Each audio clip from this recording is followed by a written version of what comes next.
First ever factory outlet, Chandanagar, Mukunda Jewelers, opening soon. No making charges.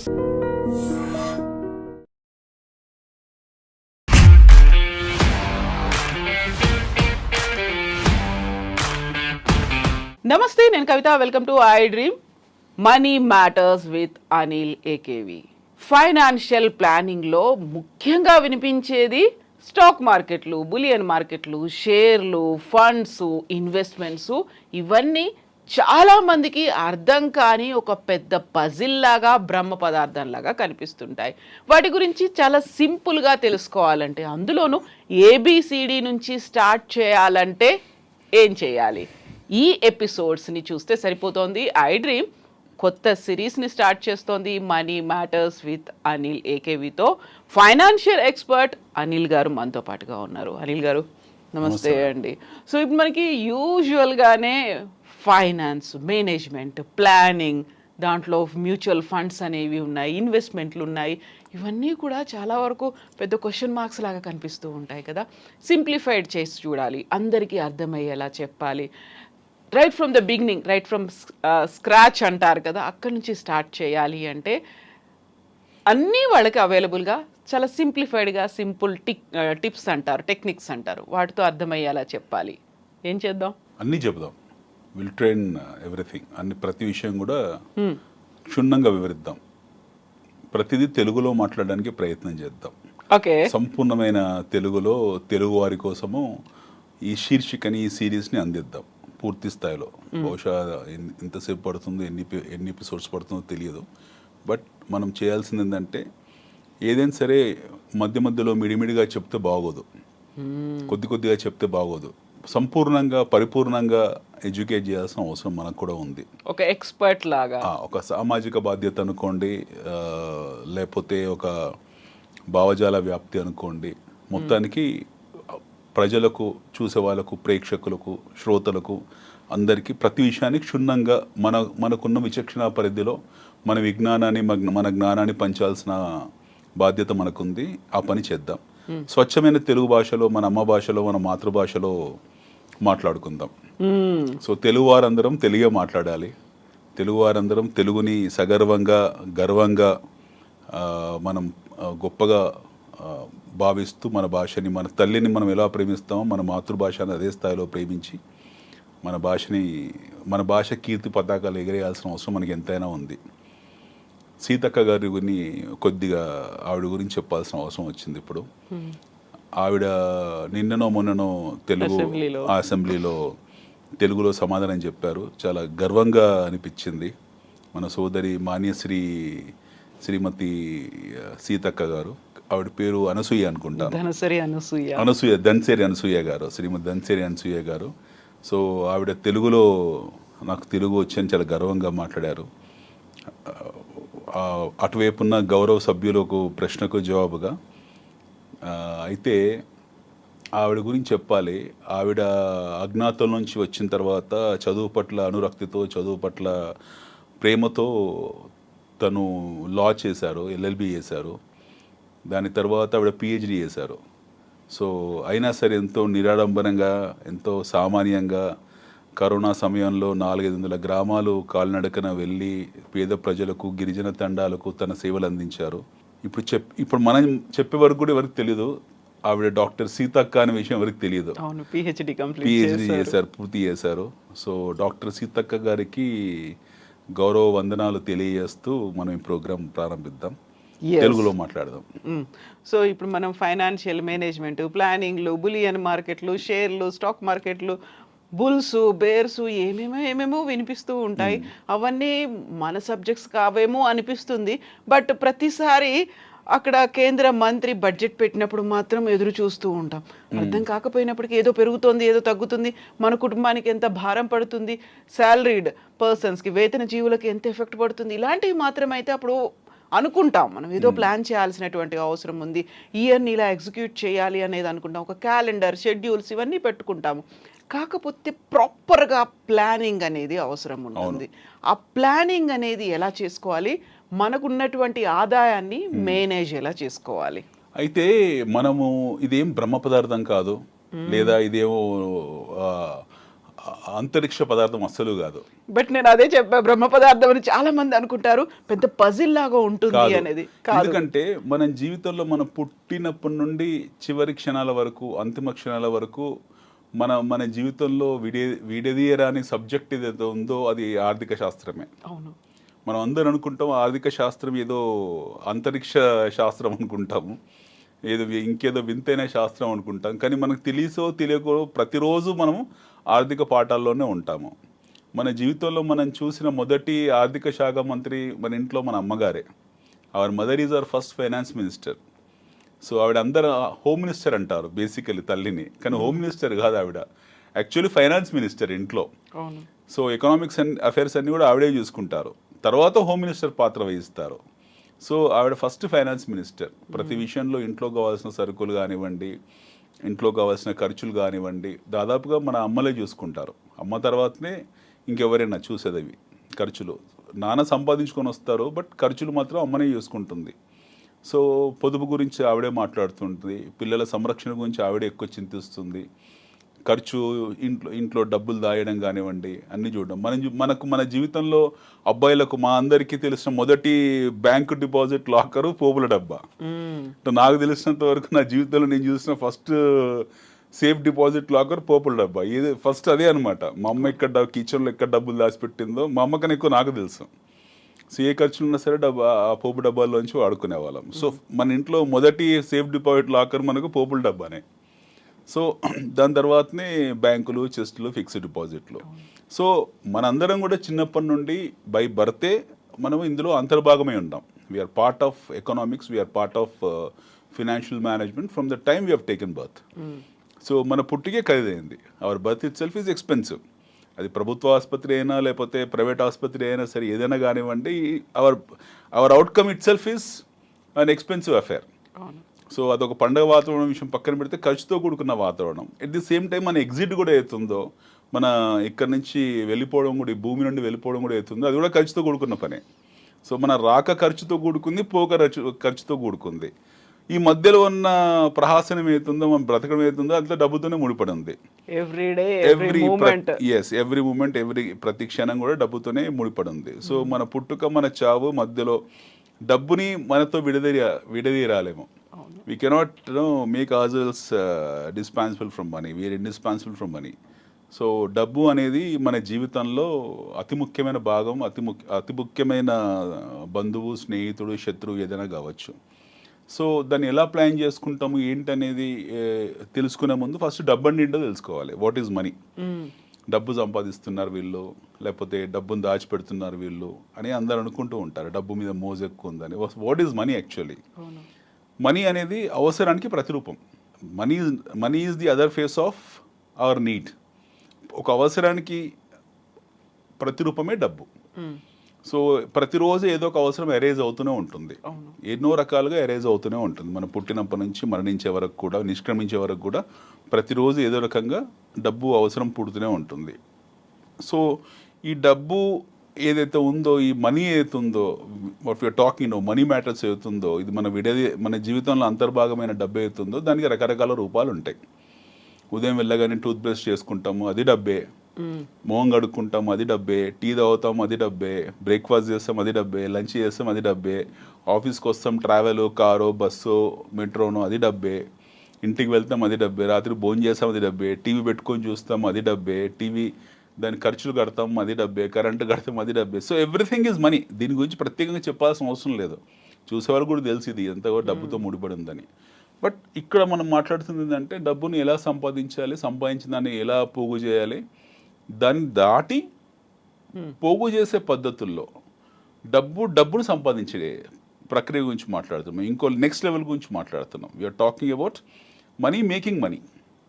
So మనకు తెలిసిన traditional పద్ధతులు ఏవైతే ఉన్నాయో, డబ్బు విషయంలో మనకు తెలిసిన సాంప్రదాయ పొదుపు పద్ధతులు ఏవైతే ఉన్నాయో, పూర్వకాలంలో మన తాత ముత్తాతల నుండి, మన పూర్వీకుల నుండి మనకు తెలిసింది ఏంటంటే డబ్బు ఉంటే ఫస్ట్ వాళ్ళు వ్యవసాయంలో పెట్టడము, లేదా భూమి కొనడము, లేదా బ్యాంక్ డిపాజిట్లు చేయడం, ఇలాంటి పనులు చేసేవాళ్ళు. ఇది మోస్ట్ ప్రిమిటివ్ మెథడ్, మొదట్లో చేసిన పద్ధతి. అప్ టు 19th సెంచరీ వరకు కూడా 19వ శతాబ్దం వరకు కూడా ఇదే పద్ధతిని అవలంబించేవాళ్ళు. కానీ ప్రపంచం ఏం చేసింది? 19th సెంచరీ తర్వాత 19వ శతాబ్దం తర్వాత ప్రపంచంలో ఇండస్ట్రియలైజేషన్ ఏర్పడింది. సో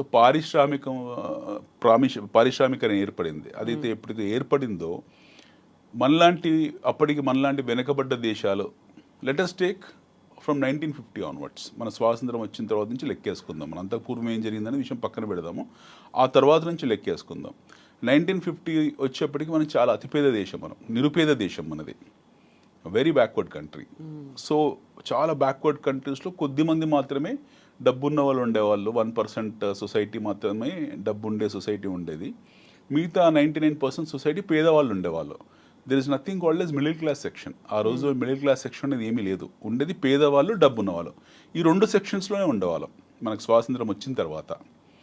సో పారిశ్రామికరణ అయితే జరగడం మొదలుపెట్టిందో మనకి మిడిల్ క్లాస్ అనే సెక్షన్ ఏర్పడింది.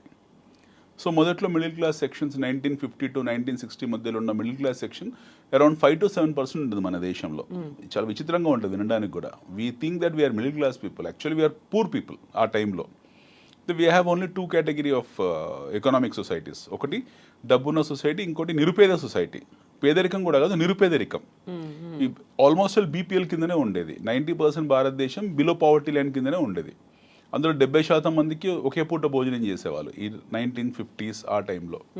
1960s తర్వాత గరీబీ హటావో ఈ నినాదాలన్నీ పుట్టడానికి కారణం కూడా ఈ పేదరికమే. ఎందుకంటే అప్పటికి మనము వలసదారుల పాలనలో ఉన్నాం, వలస పాలనలో ఉన్నాం, విదేశీ పాలనలో ఉన్నాము. వాళ్ళు మనల్ని పీడించుకొని మన దగ్గర ఉన్న వనరులను తీసుకొని వెళ్ళిపోయారు. చాలా డిస్గస్ట్ సిట్యువేషన్లో ఉన్నాము. ఆ తర్వాత మనం పునర్నిర్మించుకోవడం మొదలుపెట్టాము, లేదా నిర్మించుకోవడం మొదలుపెట్టాము. కానీ ప్రపంచం అప్పటికి ఏంటంటే పారిశ్రామికరణ, ఇండస్ట్రియలైజేషన్ జరిగి వాళ్ళు అభివృద్ధి చెందిన దేశాలు అప్పటికే అభివృద్ధి చెందేశాయి. అమెరికా లాంటి దేశాలు, యూరోప్ లాంటి దేశాలు అప్పటికే ధనిక దేశాలు అవన్నీ కూడా.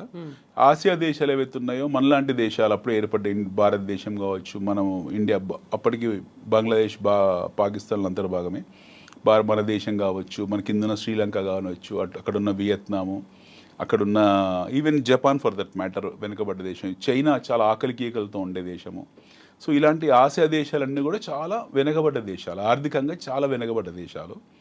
ఆఫ్రికా, ఈరోజు కూడా ఆఫ్రికాలో 70% వెనుకబడ్డ దేశాలు ఆర్థికంగా. సో అప్పుడు రిచ్ కంట్రీస్ అంటే యూరప్, అమెరికా, ఈ 2 డబ్బున్న ధనిక దేశాలు. మిగతా దేశాలన్నీ కూడా పేద దేశాలు. So 2 category of sections of societies ఉండదు. డబ్బున్న దేశాలు, developed countries or developed economies అనేవాళ్ళము. రెండోది వచ్చేప్పటికి పూర్ కంట్రీస్, పూర్ నేషన్స్, పేదవాళ్ళు అనేవాళ్ళు. ఎందుకంటే వీళ్ళందరూ నిజంగా పేదవాళ్ళు వీళ్ళందరూ కూడా.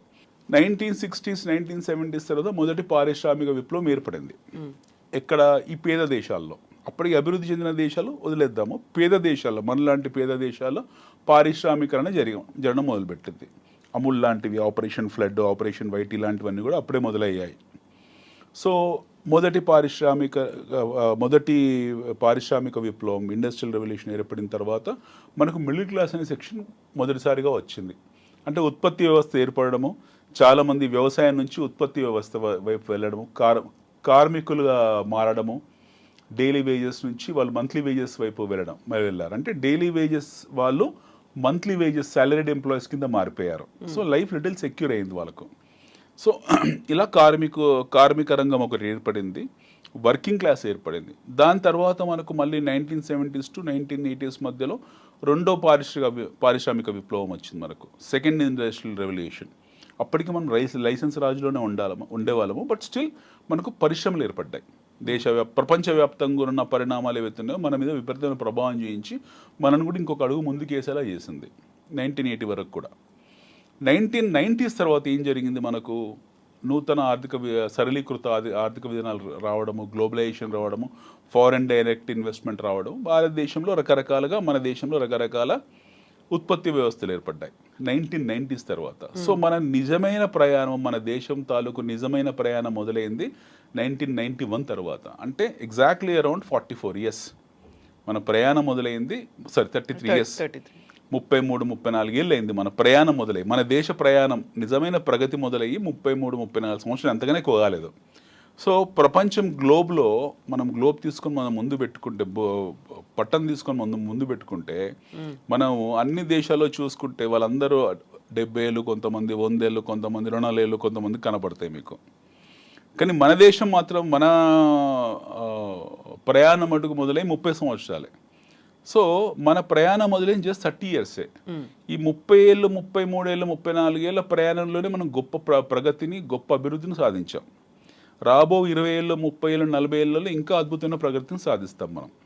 సో ఈ ట్రాన్సిషన్ అవుతుందో, ఈ 30 ఇయర్స్ ట్రాన్సిషన్ అవుతుందో మనుషులకు ఒక అవగాహన ఏర్పరిచింది. ఈ 30 ఏళ్ళ ప్రయాణం, 35 ఏళ్ళ ప్రయాణంలో మనుషులకు ఒక అవగాహన ఏర్పడింది. అంటే పొదుపు సాధనాలు ఏమున్నాయి, పెట్టుబడి సాధనాలు ఏమున్నాయి, ఫిక్స్డ్ డిపాజిట్స్ అనే ఒక పూర్వకాలపు పెట్టుబడి సాధనం ఉండేది. ఫిక్స్డ్ డిపాజిట్ అంటే మన దగ్గర డబ్బు ఉంది, ఆ డబ్బుని తీసుకెళ్ళి బ్యాంకులో పెట్టేవాళ్ళము. ఆ బ్యాంకులో ఆ డబ్బులు పెట్టడం వల్ల ఏమవుతుంది, మనకు వడ్డీ వస్తుంది. సో డబ్బులు బ్యాంకులో దాచుకున్న వాడికి ఆ వడ్డీ ఎలా వస్తుందో తెలియదు. బ్యాంకులు ఏదో మనకు సేవ చేస్తున్నారు అనుకుంటారు, కానీ బ్యాంకులు ఏం సేవ చేయట్లేదు. బ్యాంక్ ఏం చేస్తుంది, ప్రభుత్వం ఇచ్చి ఇన్ఫ్లేషన్, ద్రవ్యోల్బణాన్ని మనకు అమ్ముతుంది. సపోజ్ ఒక పాల ప్యాకెట్ ఉంది, ఈరోజు 40 రూపాయలు పర్ లీటర్ అనుకుందాము.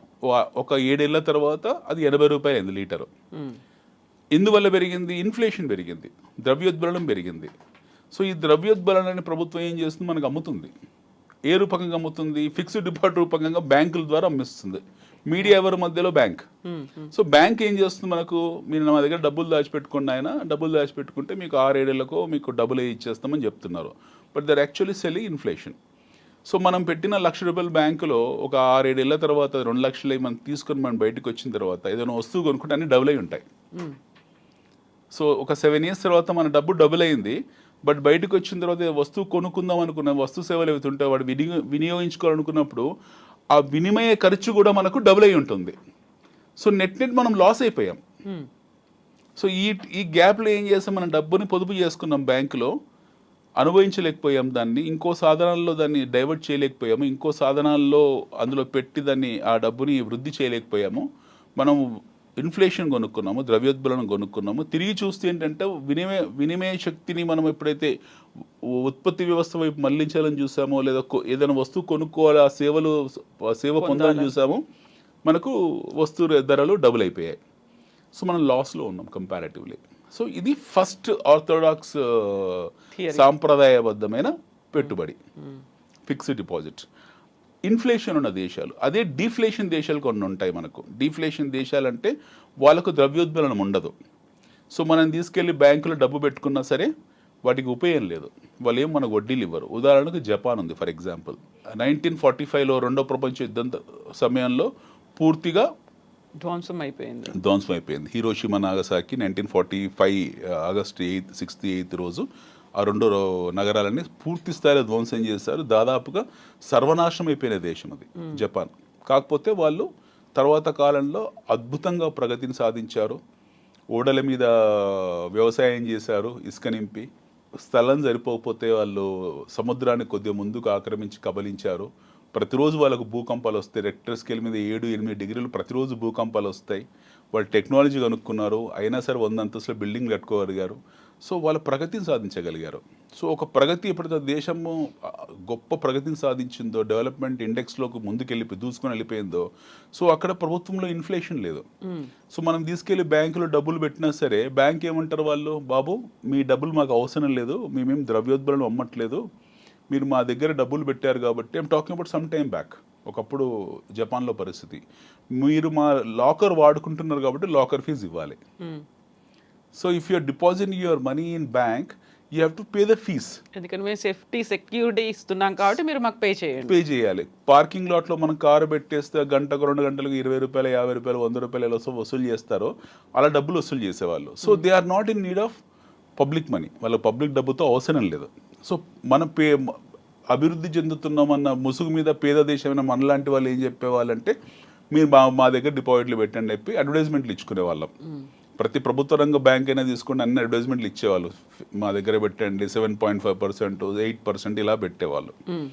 సో మనం అక్కడికి కూడా వద్దాం. మనం సిఆర్ఆర్ అంటే ఏంటి, ఐఆర్ఆర్ అంటే ఏంటి, ఇవన్నీ మాట్లాడుకుందాం. మనం క్యాష్ యూజర్ రేషియోస్ ఎలా మెయింటైన్ చేస్తారు, కోఆపరేటివ్ బ్యాంక్స్ ఎందుకు బుడగల్లాగా బ్లాస్ట్ అయిపోయాయి, కృషి బ్యాంక్ విషయం కానివ్వండి, లేకపోతే వాసవి కోఆపరేటివ్ బ్యాంక్ కానివ్వండి, ప్రొడెన్షియల్ కోఆపరేటివ్ బ్యాంక్ కానివ్వండి, ఇవన్నీ ఎలా బ్లాస్ట్ అయ్యాయి, కోఆపరేటివ్ బ్యాంకింగ్ సిస్టమ్ ఎందుకు మన దేశంలో ధ్వంసం అయింది, వాళ్ళు చేసిన తప్పులేంటి, ఆ టైంలో ఆర్బీఐ ఎలాంటి నిర్ణయాలు తీసుకోలేకపోయింది, తీసుకున్న నిర్ణయాలు ఎలా వికటించాయి వాటి గురించి మాట్లాడుకుందాం మనం. సో ఇవన్నీ ఈ 35 ఏళ్ల ప్రయాణంలో మనకు పాఠాలు. ఇందులో ఎవరు తప్పు చేశారు, ఎవరు ఒప్పు చేశారు అనే విషయం పక్కన పెడితే అన్ని పాఠాలు మన ప్రయాణంలో మనం నేర్చుకున్న కొన్ని పాఠాలు అనమాట.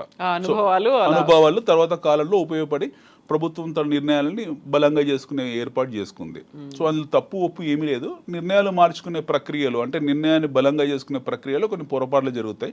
పొరపాట్లు జరిగాయి కాబట్టి మనం బలంగా మారాము. ఆ పొరపాట్లు జరగకుండా ఉంటే మనం ఈరోజు ఇంత బలంగా ఉండేవాళ్ళం కాదు. So every accident happen to be an advantage for the trafficker. So ఇప్పుడు మనము ఇక్కడికి వస్తే ఇందాక అనుకున్నట్టు ద్రవ్యోద్బలం ఏతుందో ఈ ద్రవ్యోద్బలను కొనుక్కునే సాధనంగా పెట్టుబడులు ఉండేవి. సో వాటిని ఆకర్షించడానికి బ్యాంకులు ప్రతిరోజు అడ్వర్టైజ్మెంట్ చేసేవాళ్ళు. అక్కడి నుండి 1991, 92, 93 తర్వాత ఈ ఎప్పుడైతే మనకు నూతన ఆర్థిక సరళీకృత విధానాలు వచ్చాయో, గ్లోబలైజేషన్ వచ్చిందో, కొత్త పెట్టుబడులు మొదలయ్యాయి. వాటిని మనం మ్యూచువల్ ఫండ్స్ అనడం మొదలుపెట్టాం. సో జనాలకి మ్యూచువల్ ఫండ్స్ ఏంటంటే తెలియదు. యాక్చువల్లీ మ్యూచువల్ ఫండ్స్ అంటే ఏంటో తెలియదు. బట్ వాళ్ళు మటుకు మ్యూచువల్ ఫండ్లో రెగ్యులర్గా ప్రతి నెల వాయిదాల పద్ధతిలో కొద్దిగా గొప్ప ఇన్వెస్ట్ చేస్తూ ఉండేవాళ్ళు. వాళ్ళకి తెలియదు ఈ మ్యూచువల్ ఫండ్ కంపెనీస్ అంటే ఏంటి, వీళ్ళు ఈ డబ్బులు తీసుకెళ్ళి ఎక్కడ పెడతారో వాళ్ళకి అవగాహన లేదు. ఈ సాధనం జరిగేది ఆ టైంలో. ఒక యూటీఏ స్కామ్ కూడా జరిగింది, యూనిట్ ట్రస్ట్ ఆఫ్ ఇండియా ఒక స్కామ్ కూడా జరిగింది. అదో పెద్ద బ్లాస్ట్ అనమాట అది. అందులోంచి మళ్ళీ కొన్ని పాఠాలు నేర్చుకున్నారు మనల్లో. నేర్చుకొని వాటిని కొన్ని ఆంఫీ కొన్ని రిస్ట్రిక్షన్స్ పెట్టింది, సెబీ కొన్ని రిస్ట్రిక్షన్స్ పెట్టింది. అప్పటికి సెబీ కూడా ఇంత బలంగా లేదు, ఆంఫీ కూడా లేదు, మనకు నేషనల్ స్టాక్ ఎక్స్చేంజ్ కూడా లేదు, ఒక బిఎస్ ఒకటే రన్ అయ్యేది. ఇవన్నీ జరిగాయి. ఇదొకటి. సో ప్రజలకు అవగాహన పెంచడానికి, ప్రజలకు ఆర్థిక విషయాల పట్ల అవగాహన పెరగడానికి ప్రతిసారి ఒక సాధనము బయటకు వచ్చింది. ఆ సాధనం పేరు యాక్సిడెంట్, ఎకనామిక్ యాక్సిడెంట్. పాఠాలు నేర్చుకోవడానికి ప్రతిసారి ఒక యాక్సిడెంట్ జరిగినప్పుడల్లా ప్రజలు దాని గురించి చర్చించడం మొదలు పెట్టారు. ఒక అందుకు ఇది మంచిదే, ఇది ఈ మరక మంచిది అంటాం కదా, అలాగా మంచిదే. 1992, 93 తర్వాత మనకు మన దేశంలో చాలా స్కామ్స్ జరిగాయి. 92లో మనకు హర్షద్ మెహతా స్కామ్ జరిగింది, దాని తర్వాత కేతన్ పారెక్ స్కామ్ జరిగింది. ఆ టైంలోనే ప్రజలు స్టాక్ మార్కెట్ గురించి చర్చించడం మొదలుపెట్టారు. అంతకుముందు పెద్ద చర్చలు లేవు. అంతకుముందుకు స్టాక్ మార్కెట్స్ అనేవి మన దేశంలో ఉన్నాయి, షేర్ మార్కెట్స్ ఉన్నాయట భారతదేశంలో. షేర్ మార్కెట్లో డబ్బులు పెట్టి పోగొట్టుకుంటారట, షేర్ మార్కెట్లు అంటే గుర్ర పందాలట, హవాలా మార్కెట్, ఇవన్నీ తెలియదు. సో 91, 92 ఆ టైంలో ఎప్పుడైతే ఈ హర్షద్ మెహతా స్కామ్ జరిగిందో, బుల్ మార్కెట్ స్కామ్ జరిగిందో, అప్పుడు చాలా మందికి ఉత్సుకత పెరిగింది. అసలు ఈ మార్కెట్ ఏంటో తెలుసుకుందామని తెలుసుకోవడం మొదలుపెట్టారు. ఈ తెలుసుకునే ప్రక్రియలో అవగాహన పెంచుకున్న వాళ్ళు ఇన్వెస్టర్స్గా మారారు. అవగాహన నెగిటివ్గా అవగాహన ఏర్పరచుకున్న వాళ్ళు వాటికి శాశ్వతంగా దూరం అయిపోయారు. ఇది ఒక యాక్సిడెంట్, ఒక విజిల్ బ్లోవర్ అయింది. దాని తర్వాత యూటీఏ స్కామ్ జరిగింది. యూటీఐలో బేసికలీ మ్యూచువల్ ఫండ్స్ అని చెప్పి, లేకపోతే యూటీఐ 64, 84 ఏదో స్కీమ్ పెట్టారు వాళ్ళు. అది చాలా ఘోరంగా వికటించింది. అది ఆ దెబ్బకు ప్రభుత్వాలే తలడిల్లిపోయాయి. ఆ టైంలో ఇలాంటి ఇన్స్ట్రుమెంట్స్ని అప్రూవ్ చేయొద్దని ప్రభుత్వం కొన్ని నిర్ణయాలు తీసుకుంది. దాని తర్వాత cooperative banking system. So cooperative banking system మనకు అదే టైంలో అంతకుముందు కూడా ఉండేది. బ్రిటిష్ కాలంలో, బ్రిటిష్ రాజులో కోఆపరేటివ్ బ్యాంకింగ్ సిస్టమ్ ఉండేది, హుండీ సిస్టమ్ ఉండేది, మనకు daily hawala pawn broking system ఉండేది, ఇవన్నీ ఉండేవి. కాకపోతే ఆర్గనైజ్డ్ బ్యాంకింగ్లోకి NBFC, non banking financial companies అన్నీ కూడా బ్యాంకింగ్ అప్రూవల్స్ తీసుకొని వాళ్ళు కోఆపరేటివ్ బ్యాంక్స్ లాగా ఏర్పడ్డారు. 94, 95 ఆ టైంలో చాలామంది విచ్చలడిగా ఇచ్చింది ప్రభుత్వం ఆ టైంలో అందరికీ. ఎవరు బ్యాంకు పెట్టుకున్నా సరే పెట్టేసుకొని చెప్పారు. కాకపోతే వడ్డీ రేట్లు ఏవైతే ఉన్నాయో వాటికి ఒక నిర్దిష్టమైన రేట్స్ అంటూ ఏమీ లేవు. సో మీరు ఒక బ్యాంకు పెట్టారు, కవిత గారు మీరు ఒక బ్యాంకు పెట్టారు, కవిత కోఆపరేటివ్ బ్యాంక్, అనిల్ నేను ఒకటి పెట్టాను, అనిల్ కోఆపరేటివ్ బ్యాంక్. అట్లా హైదరాబాద్లో 100 బ్యాంకులు ఉండేవి. ఎవడి బ్యాంక్ ఆడికి ఉండేది. ఏ కులం వాళ్ళ బ్యాంకులు పెట్టేసుకున్నారు, ఏ వర్గం వాళ్ళ బ్యాంకులు పెట్టేసుకున్నారు. అట్లా మీకు చాలా చార్మినార్ బ్యాంక్ వచ్చింది, ప్రుడెన్షియల్ కోఆపరేటివ్ బ్యాంక్ వచ్చింది, రకరకాల బ్యాంక్స్ వచ్చాయి. కృషి బ్యాంక్ పుణ్యం అని చెప్పి కృషి బ్యాంక్ చాలా కృషి చేసింది ఈ విషయంలో. వాళ్ళ కృషిని మనం హర్షించాలి. ఎందుకంటే వాళ్ళ ద్వారానే మిగతా బ్యాంక్స్ అన్ని వాళ్ళు స్ఫూర్తి పొంది కొత్త బ్యాంకులు వచ్చి అది ఎప్పుడైతే పేలిపోయిందో జనాలకు అప్పుడు అర్థమైంది, ప్రభుత్వానికి అర్థమైంది ఈ సిస్టంలో మనం రాంగ్ సిస్టంలో ఉన్నామని చెప్పి. సో అప్పటికి మనకు ఈ వ్యవస్థ లేదు, అంటే వడ్డీ రేట్లను నియంత్రించే వ్యవస్థ లేదు, స్టాండర్డ్ రేట్స్ లేవు, మనకు స్టాండర్డ్ వడ్డీ రేట్లు లేవు. మీరు బ్యాంకు పెట్టారు, మీరు 12% వడ్డీ అని చెప్పారు. నేను ఒక బ్యాంకు పెట్టాను, నేను 14% వడ్డీ అని చెప్పాను. There was a situation where people offered even 24% వడ్డీ, దాని లేక 2% డ్యూటీ ఇచ్చారు. ప్రభుత్వ బ్యాంకులు 6%, 7%, 8% ఇస్తే ఈ కోవిడ్ బ్యాంకులు 24% ఇవ్వడం మొదలుపెట్టారు. సో మనీ కాలింగ్ అనమాట, ఇది ప్యూర్ మనీ లాండరింగ్. డబ్బుల్ని కాల్ మనీ చేసేవాళ్ళు, డబ్బులన్నీ వచ్చేవి. ఆ డబ్బులు వాళ్ళు ఏం చేసేవాళ్ళు తెలిసేది కాదు, వాటిని ఎక్కడ డైవర్ట్ చేసినా తెలిసేది కాదు. మానిటరింగ్ లేదు, ఏమీ లేదు. సో మనకు ఆర్బీఐ కూడా ఇచ్చేసింది, అందరికి అప్రూవల్స్ ఇచ్చింది. సో ఈ 2004, 2005, 2006లో ఈ బ్యాంక్స్ అన్నీ రూమర్స్ రావడము, వీటి మీద వీళ్ళు బ్యాంకులు మూతపడుతున్నాయా, వాళ్ళ దగ్గర లేవట, వాళ్ళ క్యాష్ రిజర్వేషన్ రేషియోస్ లేవట అని చెప్పినప్పుడు ప్రభుత్వం మేల్కొంది. వాళ్ళ మీద ఎప్పుడైతే వెళ్ళి సీల్ కొట్టేశారో, వాళ్ళ చేతులు ఎత్తేసారో, అందులో డిపాజిటర్స్ మునిగిపోయారు. సో ఇది ఒక గుణపాఠం అనమాట ప్రభుత్వానికి కూడా. RBI, reserve bank of India గుణపాఠం నేర్చుకుంది. ఓహో, ఎవరు పడితే వాడికి లైసెన్స్ ఇవ్వకూడదు, ఇవి ఇలా సినిమా టికెట్ల కావు, ఇవన్నీ ఫిక్స్డ్ డిపాజిట్లు అని చెప్పేసి వాళ్ళు ఒక గుణపాఠం నేర్చుకొని వాళ్ళు సిఆర్ఆర్ వడ్డీ రేట్లని బలపరిచారు. స్టాండర్డ్ వడ్డీ రేట్లు ఎవరైనా సరే, ఏ బ్యాంక్ ఉన్నా సరే దేశం మొత్తంలో, ఈ ప్రైవేట్ బ్యాంక్ కానివ్వండి, ప్రభుత్వం బ్యాంక్ కానివ్వండి, ఓన్లీ 0.25% మాత్రమే మీరు పావుల వరకే మీరు డిఫరెన్సియేషన్ పెట్టొచ్చు, మిగతా డిఫరెన్సియేషన్ ఉండకూడదు, అందరూ స్టాండర్డ్ రేట్స్ ఉండాలని చెప్పి స్టాండర్డ్ వడ్డీ రేట్లు సిస్టమ్ తీసుకొచ్చారు మన దగ్గర. ఇది బ్యాంకింగ్ క్లుప్తంగా. దీని గురించి మళ్ళీ నెక్స్ట్ ఎపిసోడ్ ఇంకా డీప్గా డిస్కస్ చేద్దాం. బ్యాంకింగ్ వ్యవస్థ ఎలా మనది బలంగా కావడం కోసం ఎంత బలహీనపడిందో చర్చిద్దాం. ఒక బలహీనమైన బ్యాంకింగ్ వ్యవస్థ మనది తర్వాత కాలంలో ఎందుకు బలంగా మారింది. ఈరోజు ప్రపంచంలోనే అత్యద్భుతంగా రాణిస్తున్న బ్యాంకింగ్ వ్యవస్థ భారతదేశం. అమెరికాలో సబ్ప్రైమ్ క్రైసిస్ వచ్చినప్పుడు 2008లో వచ్చేసి అక్కడ బ్యాంకులన్నీ బుడగల్లాగా పేలిపోయినప్పుడు మన బ్యాంకింగ్ వ్యవస్థనే మన ఆర్థిక శాఖను కాపాడింది, మన బ్యాంకింగ్ వ్యవస్థని మన దేశాన్ని కాపాడింది 2008, 2009, 2010లో. సో 2003, 2004, 5, 6లో ఎంతో బలహీనమైన మన బ్యాంకింగ్ వ్యవస్థ ఈ 3 ఏళ్లలో తను కట్టుదిట్టం చేసుకొని దేశాన్ని కాపాడింది. థ్యాంక్స్ టు మన ministry of finance, thanks to our RBI governors. ఆ టైంలో రెడ్డి గారు కానివ్వండి, దువ్వూరి సుబ్బారావు కానివ్వండి, వీళ్ళు మన తెలుగు వాళ్ళే. వీళ్ళు మన వ్యవస్థను కాపాడారు, మన భారతదేశాన్ని కాపాడారు, మన ఆర్థిక వ్యవస్థను కాపాడారు. లేకపోతే మనం బ్యాంక్రప్ట్ అయ్యి ఉండేవాళ్ళం. As a nation would have become bankrupt. అది అప్పటికి అమెరికా ఈరోజు ఇంత దారుణమైన స్థితికి దిగజారిపోవడం కారణము, ట్రంప్ గారు ఇలాంటి నిర్ణయాలు తీసుకోవడం కారణము 2008 నాటి దుష్ప్రభావము, దుష్పరిణామాలు. అది మళ్ళీ తర్వాత చర్చిద్దాం. అవి సబ్ప్రైమ్ క్రైసిస్ అంటే ఏంటనేది రాబో ఎపిసోడ్స్లో చర్చిద్దాం. సో ఫండమెంటల్గా బ్యాంకింగ్లో మనం డబ్బులు పెట్టడం మొదలుపెట్టాము. దాని తర్వాత ఇందాక అనుకున్న మ్యూచువల్ ఫండ్స్.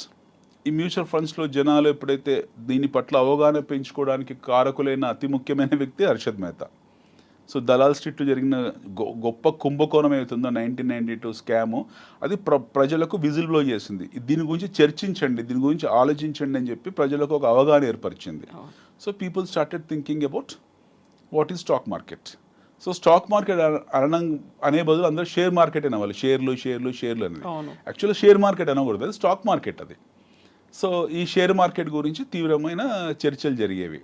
సో ఇందులో పెడతారట, ఈ కంపెనీలో డబ్బులు పెడతారట, ఒక జూదమో లేకపోతే ఒక వ్యసనమో లేకపోతే గుర్ర పందాలు, కోడి పందాల టైప్లో ఈరోజు కూడా 90% భారతదేశం దాన్ని అలాగే చూస్తుంది. సో అది ఏర్పడింది. జనాలు కొంచెం తెలివైన వాళ్ళు, చదువుకున్న వాళ్ళు, లేకపోతే అమాయకంగా గుడ్డిగా నమ్మిన వాళ్ళు ఎవరైతున్నారో ఆ టైంలో మంచి కంపెనీస్, మంచి మ్యూచువల్ ఫండ్స్లో పెట్టుకున్న వాళ్ళు తర్వాత కాలంలో వాళ్ళు బాగా పెరిగాయి. వాటి రిటర్న్ ఆఫ్ ఇన్వెస్ట్మెంట్ ROIs చాలా వచ్చాయి. కాంపౌండెడ్ బెనిఫిట్స్ని అడ్వాంటేజ్ కింద తీసుకున్నారు వాళ్ళు. వాళ్ళకి అది లాభదాయకమైంది. సిరుల పంట కురిసింది వాళ్ళ మీద, కనకదార కురిసింది. దాని తర్వాత మనకి చీటీ వ్యవస్థ మనకు తెలుసు. పెట్టుబడిలో చీటీ వ్యవస్థను ఎప్పుడు కూడా మనం నియంత్రించలేము. ఇప్పుడు ప్రభుత్వం ప్రతి చీటీని కూడా మనం ఏ కంపెనీ అయితే ఉందో ఆ చీటీలన్నీ రిజిస్టర్ చేయాలి, చిట్ ఫండ్ కంపెనీస్ రిజిస్టర్ చేయాలని ఇప్పుడు నియంత్రణ తీసుకొచ్చారు. బట్ ఈ చీటీ వ్యవస్థ ఈ రోజు నుంచి లేదు మన దేశంలో. బ్రిటిష్ కాలం నుంచి చీటీ వ్యవస్థ ఉంది. దాని మీదనే చాలామంది సౌలభ్యం పొందారు. చాలామంది చదువులకు, పెళ్ళిళ్ళకు అదే ఉపయోగపడేది. మనకి ఏ ఇన్స్ట్రుమెంట్ లేనప్పుడు ఆ ఇన్స్ట్రుమెంటే ఉండదు. ఈరోజు దాని గురించి ఆలోచించాల్సిన అవసరం లేదు. ఎందుకంటే అందులో కూడా మీకు 70-80% న్యూసెన్స్ ఉంది. అందులో కూడా చాలా ఫ్రాడ్ జరిగాయి, కుంభకోణాలు జరిగాయి. సో చీటీ వ్యవస్థని మనం చర్చించకూడదు. That is absolutely unorganised racket. అది చీటీ పాటల కంపెనీస్, పెద్ద పెద్ద కంపెనీస్ ఉంటే మీరు అందులో డబ్బులు పెడతారో, వాళ్ళ డబ్బులు ఏం చేస్తారో మనకు తెలియదు. You don't know. సో వాటికి లైసెన్స్లు ఉంటాయా, లైసెన్స్లు ఉండవా, ఇంటి పక్కన ఆంటీలు చీటీలు పెడతారు, అమ్మమ్మలు చీటీలు పెడతారు, అంకులు లొకాలిటీలో పెడతారు, మన కమ్యూనిటీలో పెట్టారు అనేది ఉంటుంది. ఉంటాయి అవి. సో అది పేలిపోతుంది అది. ఎందుకంటే this is not regulated business కాదు. కొన్ని లైసెన్స్లు ఇచ్చారు చేసినా సరే still it is not a regulated business and that is not worth to be discussed. అది చర్చకు అర్హత పొందే సబ్జెక్ట్ కాదు. మన ఈ గౌరవప్రదమైన చర్చలో మనం మాట్లాడుతున్న చర్చలో ఈ తరంలో భవిష్యత్ తరాల గురించి మాట్లాడుతున్న చర్చలో అలాంటి అగౌరవమైన చీటీ వ్యవస్థ గురించి మాట్లాడడం లేదా అలాంటి తప్పుడు వ్యవస్థ గురించి మాట్లాడడము మనకు గౌరవప్రదం కాదు. కాబట్టి చీటీలను తీసి పక్కన పెట్టేద్దాం. So that has to be discarded from our discussion. మన చర్చలోంచి దాన్ని తొలగించేద్దాం. సో మనం మాట్లాడుకున్నది ఫిక్స్డ్ డిపాజిట్, ప్రభుత్వము అమ్ముతున్న ద్రవ్యోల్బణం, అక్కడ సేఫ్టీ ఉంది, కాకపోతే మనం ద్రవ్యోల్బణం కొనుక్కుంటున్నాం. సో మీ క్యాపిటల్ సేఫ్టీ ఉంది, బట్ క్యాపిటల్ డిప్రిషియేట్ వస్తుంది, తరుగుతూ వస్తుంది బయటికి వచ్చినప్పుడు. ఫిక్స్డ్ డిపాజిట్ మాట్లాడాము. తర్వాత మ్యూచువల్ ఫండ్స్ ఎలా ఏర్పడిందో, ఇంకా మ్యూచువల్ ఫండ్స్ పూర్తిగా మాట్లాడలేదు. నెక్స్ట్ మనకు వచ్చేప్పటికీ దాని తర్వాత ఉన్న ఈ చీటీలు అర్హత లేని చర్చ కాబట్టి అది పక్కన పెట్టేసాము. ఇక్కడ మాట్లాడుకోవాల్సింది గోల్డ్. ఇన్వెస్ట్మెంట్లు అనబోతున్నాను నేను. ఇన్వెస్ట్మెంట్లు అనగానే గోల్డ్ ఇన్వెస్ట్మెంట్లు ఒక దశలో దేశాన్ని కాపాడింది కూడా గోల్డ్ నిల్వలే. మన దగ్గర ఉన్నటువంటి గోల్డ్ రిసోర్సెస్ మన ఆర్థికంగా సంక్షోభం నుంచి ఎలా బయటపడేశాయి, కామన్ మ్యాన్ ఎలా గోల్డ్ మీద ఇన్వెస్ట్ చేయొచ్చు, ఎందుకు చేయాలి? బంగారము ఎప్పుడైనా సరే మీ పోర్ట్ఫోలియోలో ఉండాలి. Gold has to be part of your portfolio. బంగారం అనేది ఖచ్చితంగా మీ పోర్ట్ఫోలియోలో ఉండాల్సిన ఇన్స్ట్రుమెంట్ అది. ఓకే, బంగారాన్ని వస్తువు అని చూడకూడదు. బంగారం అనేది ఒక ఇన్వెస్ట్మెంట్ మోడల్లో కిందనే వస్తుంది అది. సో మీరు కేటగిరీస్ చేసినప్పుడు మీ అసెట్ అలొకేషన్స్ని కేటగిరీస్ చేసినప్పుడు అంటే మనం అది కూడా చర్చిద్దాము. కొద్దిగా సేఫ్టీ ఉండే కొద్ది పర్సంటేజ్ ఎఫ్డీలో పెట్టుకోవచ్చు, కొద్ది పర్సంటేజ్ మ్యూచువల్ ఫండ్, కొద్ది పర్సంటేజ్ స్టాక్ మార్కెట్, కొద్ది పర్సంటేజ్ బంగారం, కొద్ది పర్సంటేజ్ రియల్ ఎస్టేట్ ప్రాపర్టీస్ అనేవి సేఫెస్ట్ హెవెన్స్ ఇవన్నీ కూడా ఈ కాలంలో.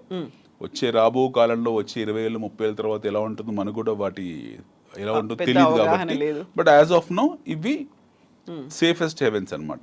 ఎస్, బంగారం కూడా వచ్చేప్పటికి ఏంటంటే బంగారం అనేది మీరు గత 100 సంవత్సరాల దాని ట్రాక్ రికార్డ్ తీసుకున్నా సరే, బంగారం దాన్ని ఏ నిష్పత్తిలో తీసుకున్నా, ఎలాంటి రేషియోస్లో తీసుకున్నా అది ఎప్పటికైనా సరే విలువైన సంపదనే. ఎందుకు అని అంటే బంగారానికి 2 కారణాలు ఉన్నాయి. ఒకటి, ప్రతి దేశం కూడా బంగారం నిల్వలు పెట్టుకుంటుంది. ఎందుకు బంగారం నిల్వలు పెట్టుకుంటారంటే, ఎందుకు దేశాన్ని బంగారం నిల్వలతో చూస్తారు అని అంటే, సపోజ్ అనుకుందాం ప్రపంచ దేశాలన్నీ యుద్ధాల్లో వచ్చాయి, లేదా కరోనా లాంటి ఒక అనివార్య పరిస్థితి దుష్పరిణామం ఏర్పడింది. అన్ని దేశాలు బ్యాంక్రప్ట్ అయిపోయాయి, కరెన్సీలు చెల్లని పరిస్థితి వచ్చాయి, ఏ బార్టర్ సిస్టమ్ పనిచేయట్లేదు, ఆహార నిల్వలు లేవు, దేశాలన్నీ కూడా దివాలా తీశాయి. ఆ టైంలో కామన్ డినామినేటర్ ఎక్స్చేంజ్ కింద మనం చూడాల్సింది విలువైన వస్తువు ఏది ఉందంటే బంగారం మాత్రమే. సో ఆ టైంలో బంగారం మాత్రమే ఒక విలువైన వస్తువుగా ఉంటుంది. సో బంగారానికి ఒక ట్రెడిషనల్ వాల్యూ అనుకుంటాం, కానీ ఈ వాల్యూ ఉంది, చాలా ఎకనామిక్ వాల్యూ. బంగారం అనేది ఎకనామిక్ వాల్యూ, తర్వాత ట్రెడిషనల్ వాల్యూ. సో మనకు ఏంటంటే మన తాత ముత్తాతల నుంచి లేదా మన పూర్వీకుల నుండి కొన్ని వందల వేల సంవత్సరాల నుంచి సగటు భారతీయుడికి బంగారం పట్ల మోజుని, కనకము మీద మోజు మనకు ఉంది ఎప్పటి నుంచి. మన పురాణాల్లోంచి, ఇతిహాసాల్లోంచి అసలు బంగారం లేని భారతీయుడు లేడు. మహాభారత కాలం నుంచి బంగారం యొక్క ప్రాముఖ్యత మనకు మన ఇతిహాసాలు, పురాణాలు తెలుసో తెలియకో మనకు ఒక పొదుపుని ఇన్కల్కేట్ చేశారు. వి షుడ్ బి మనం చాలా థ్యాంక్ఫుల్ అనమాట. మనం చాలా కృతజ్ఞతగా ఉండాలి. మన పురాణాలకి, ఇతిహాసాలు మనకు ఎన్నో నేర్పించాయి. పొదుపు విషయాల్లో మనకు తెలుసో తెలియకో మన మైండ్లో పెట్టేశారు అవన్నీ కూడా. సో బంగారం తాలూకు విలువలు మనకి ఎప్పటి నుంచో తెలుసు. సో మీరు మొత్తం మన రామాయణం తీసుకున్న, మన మహాభారతం తీసుకున్న, పుష్పక విమానం తీసుకున్న, ఏది తీసుకున్నా చూడండి, ప్రతి కూడా బంగారం గురించి చర్చ ఉంటుంది. ప్రతి విషయం కూడా బంగారం గురించి. నగలు, ఏమంటారు అంటే మనులు, మాణిక్యాలు, వీటి గురించే కదా నవరత్నాలు. అతిథి మర్యాదలైనా లేకపోతే రాయబారులకైనా సంతోషం ఎక్కువ అయిపోతే ఇచ్చేది గిఫ్ట్లు కూడా బంగారమే. సో మీరు ఇతిహాసాలు ఏవి తీసుకున్నా చూడండి, మీరు గ్రీక్ ఇతిహాసాలు తీసుకున్నా, రోమన్ ఇతిహాసాలు తీసుకున్నా, లేకపోతే అరబ్ ఇతిహాసాలు తీసుకున్నా, భారతీయ మన ఇతిహాసాలు తీసుకున్న బంగారం ప్రస్తావన మన దగ్గరే ఉంటుంది. మిగతా దగ్గర ప్రస్తావన ఉన్నా సరే దోపిడీ ఇలాంటి ప్రస్తావనలు ఉంటాయి తప్పిస్తే, ఈ వజ్రాల వైడూర్యాల గురించి వేటలో ఇవే ఉంటాయి తప్పిస్తే, బంగారం తాలూకు ప్రాముఖ్యత, దానికి ఉన్న దైవత్వము, బంగారాన్ని దేవుడితో సమానంగా పూజించడము, బంగారము మనకు అక్షయ తృతీయ లాంటివి ఇలాంటివి మనకు మాత్రమే, ఇంకెవరికి లేవు. సో అంత ప్రాముఖ్యత కలిగిన వస్తువుని మనకు తెలుసో తెలియకనో మొత్తానికి మన పూర్వకాలం నుండి మన వాళ్ళందరూ కూడా బంగారం తాలూకు ఇంట్రెస్ట్ పొదుపు సాధనంగా మనకు పెట్టేశారు. మనం కూడా మన పెళ్ళిళ్ళలో, పేరంటాల్లో మనకు ఆడపిల్లలకు, మన మగపిల్లలకు, మన మన ముందు తరాల వాళ్ళకు కూడా మనం బంగారం తయారు చేసి వెళ్ళేవాళ్ళం లాంఛనాలుగా ఇవ్వడం, లాంఛనాలుగా. సో బంగారం అనేది వస్తు మార్పిడియే కాదు, అదొక సంపద. రెండోది వచ్చేప్పటికి ఏంటంటే భూమి, బంగారం అనేది మన మన జీవితంలో ఒక గొప్ప అంతర్భాగాలు. ఈ రెండు కూడా అతి ముఖ్యమైన సాధనాలు ఇవి, భూమి ఉండడము, బంగారం ఉండడము. సో ఆ పరంపర అవుతుందో అది కొనసాగిస్తూ అలాగే వచ్చాము. ఇప్పుడు మనం ఇక్కడికి వద్దాము. మీరన్న ఆర్థిక సంక్షోభంలో ఆ టైంలో మనకి ఏం చేశారు, ఆ టైంలో మన బంగారాన్ని తీసుకెళ్ళి లండన్ బ్యాంక్లోనూ తాకట్టు పెట్టారు కొద్ది కాలం పాటు. ఆ టైంలో బంగారమే ఆదుకుంది.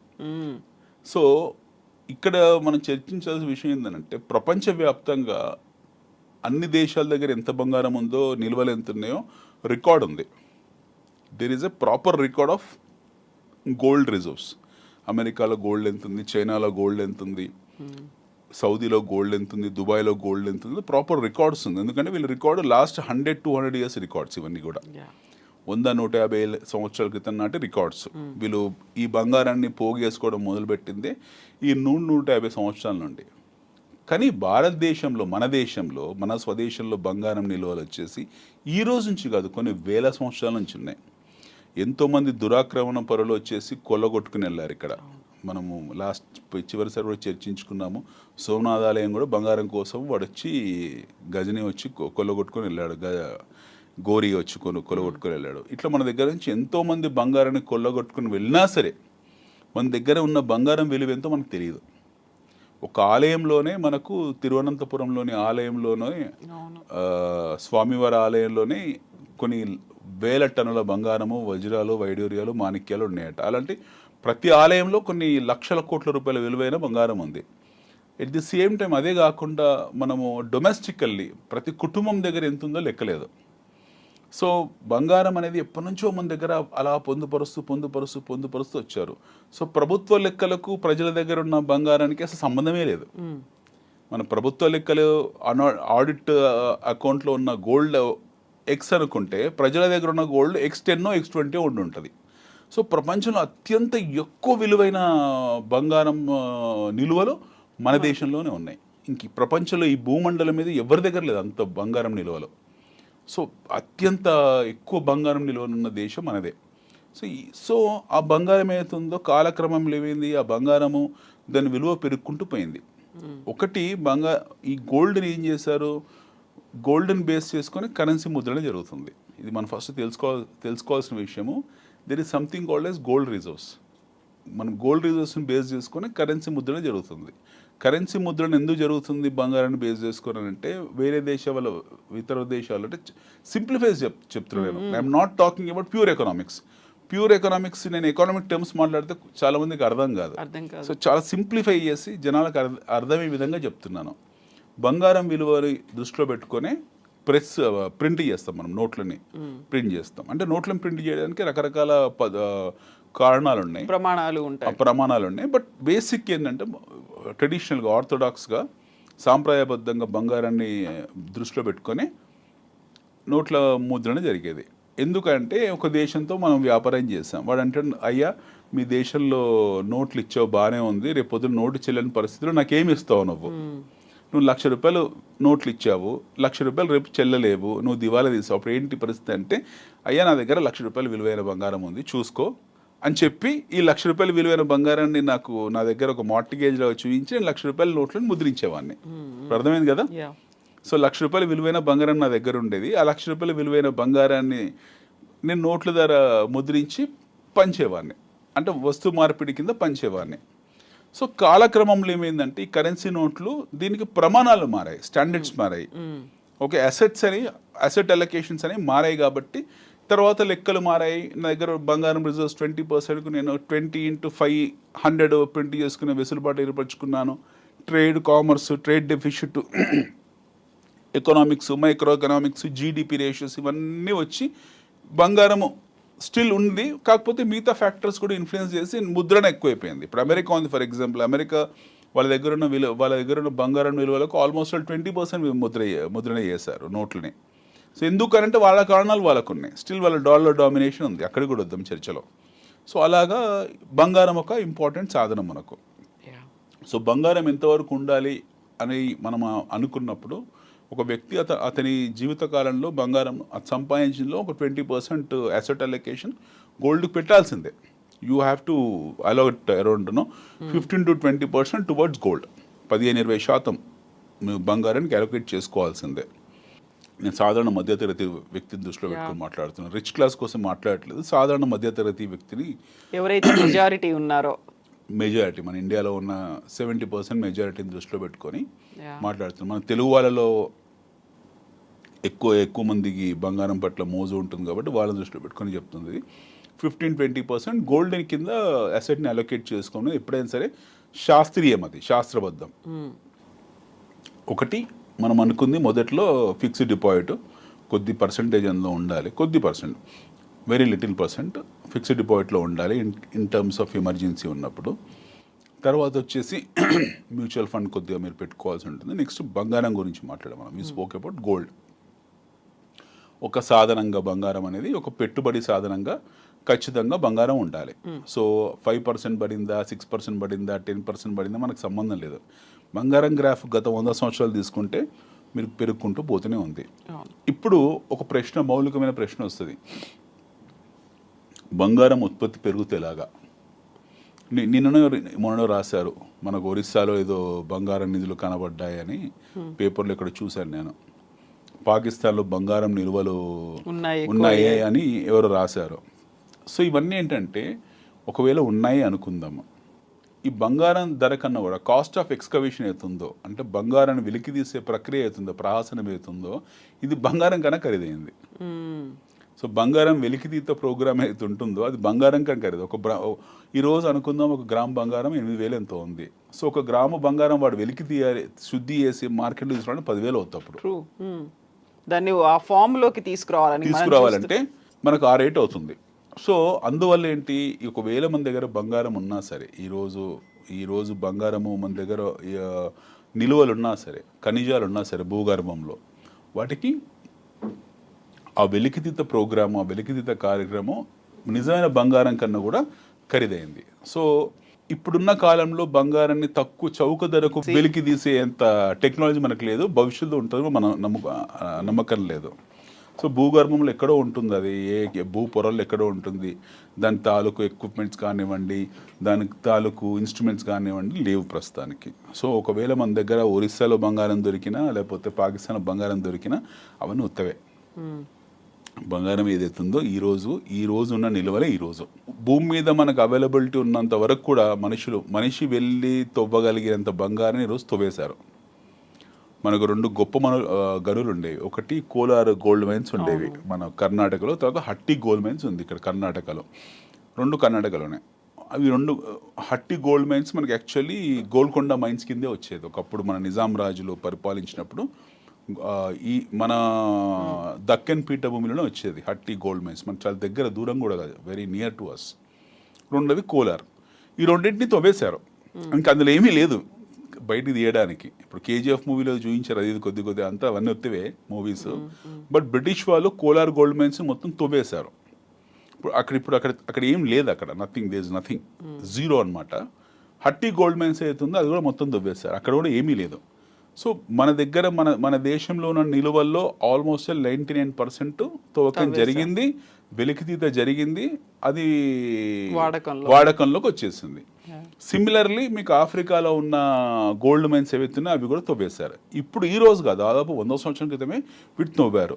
ఇప్పుడున్న నిల్వలు ప్రపంచవ్యాప్తంగా అక్కడక్కడ వెనిజులాలో కొద్దిగా అంటున్నారు, కొద్దిగా అర్జెంటీనాలో, కొద్దిగా బ్రెజిల్లో అంటున్నారు, ఇంకా కొద్దిగా ఆఫ్రికాలో మిగిలింది అంటున్నారు. కొన్ని దేశాల్లో అక్కడక్కడ బంగారం నిధులు, బంగారము ఉన్నాయి అంటున్నారు తప్పిస్తే అవన్నీ గుప్త నిధులే.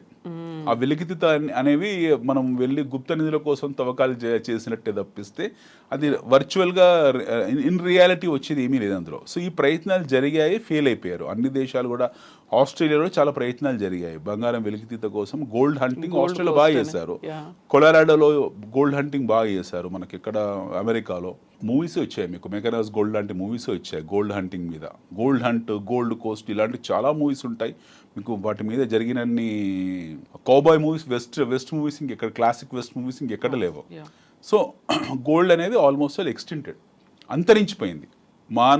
మనిషికి కనుచూపు మేరల్లో మన దగ్గర ఉన్న పరికరాల పరిధిలో లేని బంగారం ఏతుందో అది ఉపయోగానికి రాదు. వాటిని ఉపయోగాలకు తేవాలనుకునే ప్రయత్నం కూడా అది పిచ్చి ప్రయత్నం, వెర్రి ప్రయత్నమే అవుతుంది. ఎందుకనంటే ఈరోజు 8 గ్రాముల బంగారం భూమిలోంచి వెలికి తీయాలనుకుంటే అది 20,000 రూపాయలు అవుద్ది. సో ఈ ప్రయత్నాలు అక్కడక్కడ రష్యాలో అక్కడ జరుగుతున్నాయి తప్పిస్తే ఉపయోగం లేదు. So as of now gold which is there which will remain as it is intact. So బంగారము ఒక సాధారణంగా మనం ఇంతకాలం ఇప్పుడు మాట్లాడుతుంది గోల్డ్ రిజర్వ్స్ కింద మాట్లాడాము. అంటే ప్రభుత్వం తన దగ్గర గోల్డ్ రిజర్వ్స్ కింద పెట్టుకుంటుంది, జనాలు ఆర్నమెంట్ కింద పెట్టుకుంటారు. దాని తర్వాత ఏమైపోయింది, కాలక్రమంలో గోల్డ్ ఈటీఎఫ్ కింద మారింది, ఎలక్ట్రానిక్ ఎక్స్చేంజ్ ట్రేడెడ్ ఫండ్ కింద మారిపోయింది అది. సో అది కూడా చర్చిద్దాము, ఈటీఎఫ్ అంటే ఏంటనేది. ఇది ఒక సాధనం. రెండోది ఇండస్ట్రియలైజేషన్ యూస్ కింద వాడడం మొదలుపెట్టారు బంగారాన్ని. బంగారం ఎందుకు సడన్గా ఖరీదైపోయింది లాస్ట్ 10-15 ఇయర్స్లో అన్నదానికి అతి ముఖ్యమైన మౌలికమైన జవాబు ఏంటంటే అది ఇండస్ట్రియల్ యూస్ కింద మారింది. బంగారం ఇంతకాలం ఏంటి, వస్తు ఉత్పత్తి వ్యవస్థలో బంగారం లేదు. ఉత్పత్తి వ్యవస్థలో బంగారం ఇప్పుడు ఒక సాధనం కాదు, కేవలం వాడుకలో ఉండే వస్తువు మాత్రమే. అంటే ఆర్నమెంట్ కింద ఉండే వస్తువు మాత్రమే, లేదా సేఫ్టీలో ఉండే వస్తువు మాత్రమే. బట్ తర్వాత కాలంలో ఏం జరిగిందనంటే అదొక ఇండస్ట్రియల్ వస్తువు కింద మారింది. ఖరీదైన ఫోన్లలో కానివ్వండి, గ్యాడ్జెట్స్లో కానివ్వండి, లేదా సర్జికల్ ఎక్విప్మెంట్స్లో కానివ్వండి, ఎస్పెషల్లీ మీకు స్పేస్ టెక్నాలజీలో కానివ్వండి. స్పేస్ టెక్నాలజీలో బంగారం చాలా అవసరం. మీకు నాసాలో కానివ్వండి, స్పేస్ ఎక్స్లో కానివ్వండి, ఇప్పుడు మన Tesla, Elon Musk company space ఎక్స్లో వాళ్ళు ఎక్కువ బంగారం వాడతారు. సో భవిష్యత్తులో మీకు స్పేస్ టెక్నాలజీ ఎంతెంత అభివృద్ధి చెందుతుంటుందో మీకు గోల్డ్ కూడా అంతంత రేట్లు పెరుగుకుంటూ పోతాయి. ఇది బాగా గుర్తుపెట్టుకోవాల్సిన పాయింట్. మీకు స్పేస్ టెక్నాలజీ, అంతరిక్ష ప్రయాణము, అంతరిక్ష వాహనాలు, అంతరిక్ష శోధన ఎంత ఎక్కువ జరుగుతుంటుందో గోల్డ్ అంత ఎక్కువగా మీకు దాని అవసరం పడుతూ ఉంటుంది. సో గోల్డ్, బంగారం ఏతుందో మీకు దీర్ఘకాలికంగా గొప్ప పెట్టుబడి సాధనం అది. ఇప్పుడు బంగారం కూడా అయిపోయింది. నెక్స్ట్ వచ్చేసి what is next? Next is direct stocks. Next is direct stocks. Next stocks అని అంటే ఏంటి, స్టాక్ మార్కెట్ అంటే ఏంటి, స్టాక్ మార్కెట్లో పెట్టుబడి అంటే ఏంటి, స్టాక్ మార్కెట్ క్యాసినోనా, జూదమా, లేకపోతే స్టాక్ మార్కెట్ అనేది ఒక పెట్టుబడి సాధనమా అనేది మనం చర్చిద్దాం వచ్చే ఎపిసోడ్లో. అండ్ రియల్ ఎస్టేట్ గురించి కూడా మాట్లాడుకుందాం. దాని తర్వాత రియల్ ఎస్టేట్ గురించి మాట్లాడుకుందాం. సో మనం మనీకి రిలేటెడ్గా ఉన్నటువంటి అన్ని అంశాలు, ఇష్యూస్ మీద కూడా మనం మాట్లాడుకోబోతున్నాం. గుడ్స్, బ్యాడ్స్, అందులో ఏమున్నాయి, పాజిటివ్ ఏంటి, నెగటివ్ ఏంటి, అండ్ మనీ అంటే అసలు ఏంటి, వీటన్నిటి గురించి కూడా తప్పకుండా from A to Z. Yes. Thank you so much Anil గారు. we will continue this series and మనం అనుకున్నట్టుగా పెద్ద బ్రహ్మ పదార్థం కాదు, పెద్ద క్వశ్చన్ మార్క్ కాదు, కావాల్సినటువంటి simple tips and techniques. Yes, ma'am. Yes అండి. థ్యాంక్ యూ సో మచ్ అండి. Thank you.